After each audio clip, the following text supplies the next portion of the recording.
Death is not the end. Death is a new beginning. And to some people, death is a new beginning because, the soul itself, uh, no matter how you look at it, what makes a person, it's not necessarily their physical body. It's not necessarily um, the things around them. It's the choices they make. It's the things they surround themselves with. It's the family that they build. It's the memories that they make with other people. You know, um, everybody asks the question, is there anything after death? And the answer is absolutely.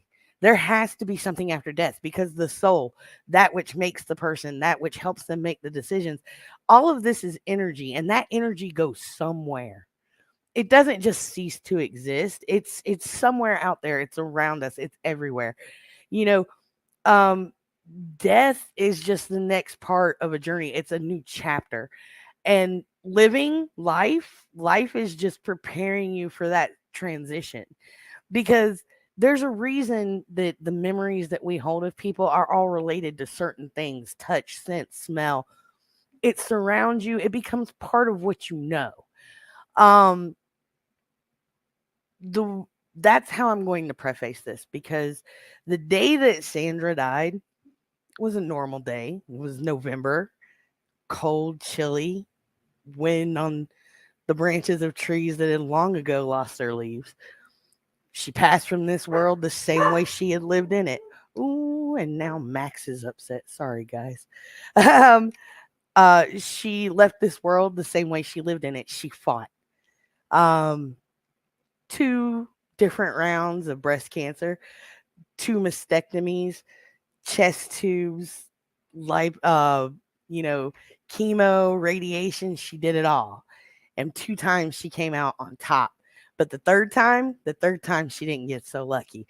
The third time it was AML. And AML is a blood cancer that attacks the red blood cells.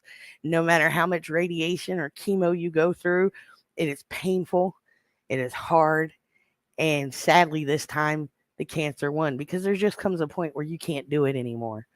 The day that she passed was the day after her great grandson's birthday. She made sure she held out so that that child had a good day. And then she left. When she left behind her kids, her grandkids, great grandkids. There's a whole plethora of people. But the thing is, she wasn't really gone. It was hard. It was devastating. She left behind her husband, who was also struggling with his health. One of her daughters had gone through a divorce, moved back into the house, but life itself continued to go on. She was just no longer in it. People argue that when you die, it's over, that, there's nothing there, it's just blank space. But then, a year after she was gone, normal day. You fast forward a year, there's birthdays and holidays, first meetings with family members where she's not present. But there's always that lingering, darkness to it, that lingering sadness.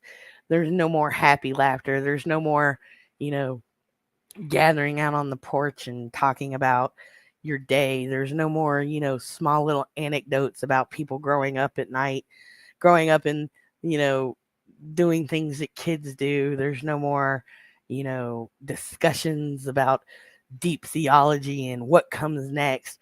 And, there's also no more nights where you sit around and you wrap bacon around a small microwave bowl and throw it in and make a bacon bowl to put a salad in.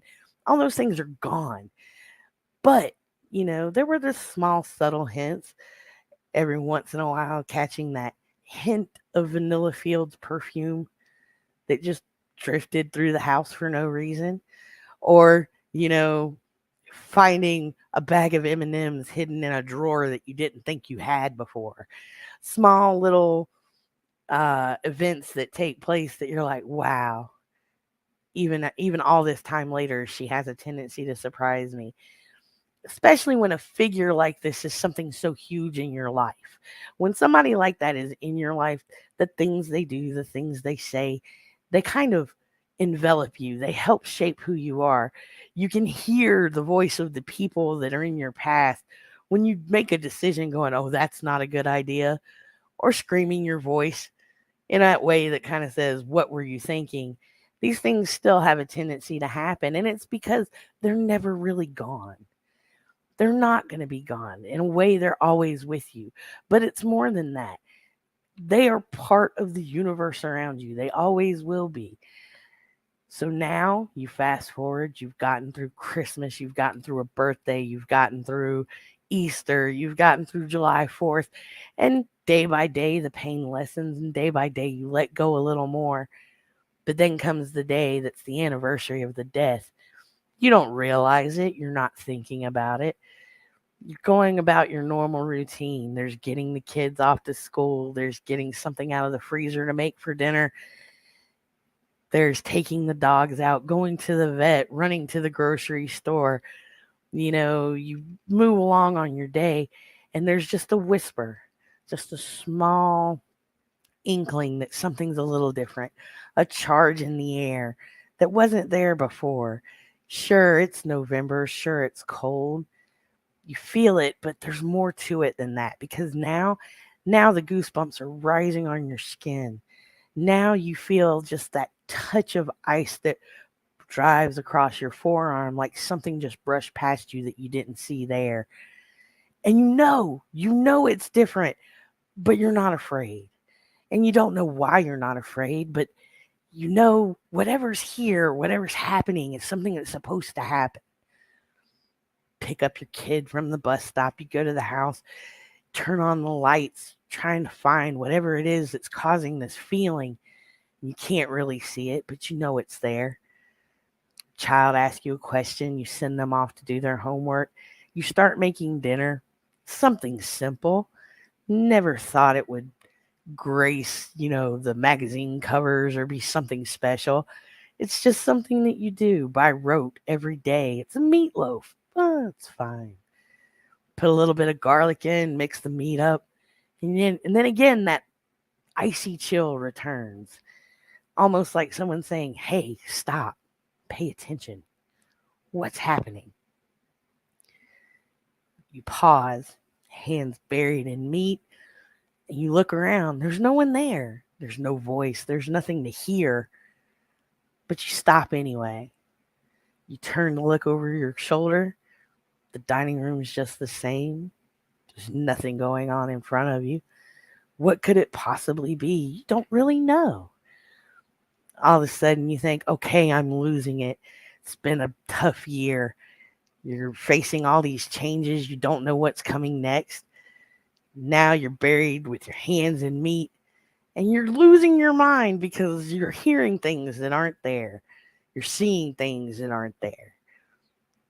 Think you're losing your grip on reality. You're losing your touch with whatever it is that keeps you sane. When all of a sudden, scent of vanilla brushes across you.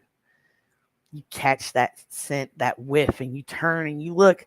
There's not a candle lit. There's nothing there that would cause you to smell that. But automatically you feel like you're home. You hear someone. You hear the door open. You look, but the door's closed. There's nothing there. And then just a whisper. Everything's going to be okay. Stop. Stop doing what everyone else wants you to do.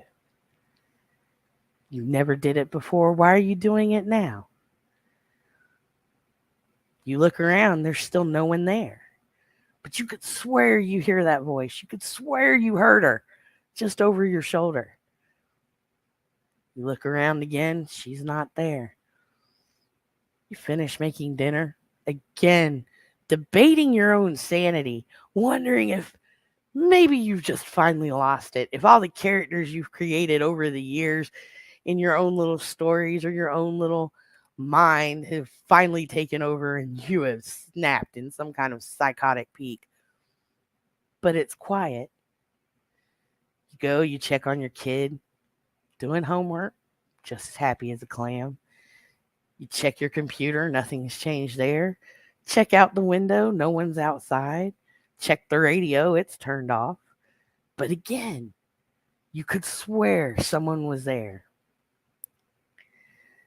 You walk away after you get everything put on the oven and in or in the oven and on the stove, and you go to sit down, and of all the things that could happen at just this moment, small little angel figurine starts to shake back and forth. It's moving, shaking its little hips. A joke. One that was bought by Sandra a year before, right when she found out she was sick.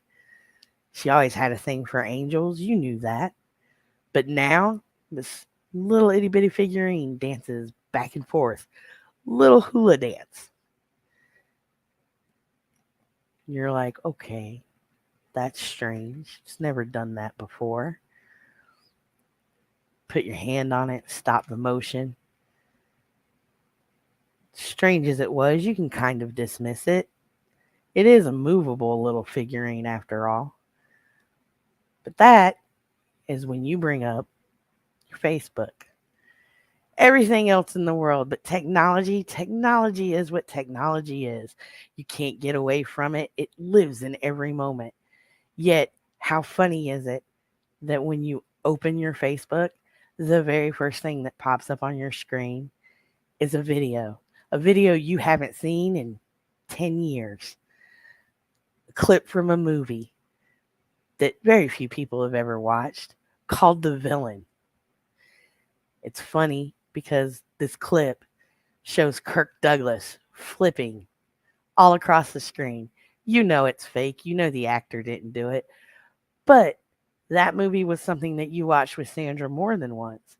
And that moment at the end where the main character's flipping around, going crazy, all because Anne Margaret kissed his cheek.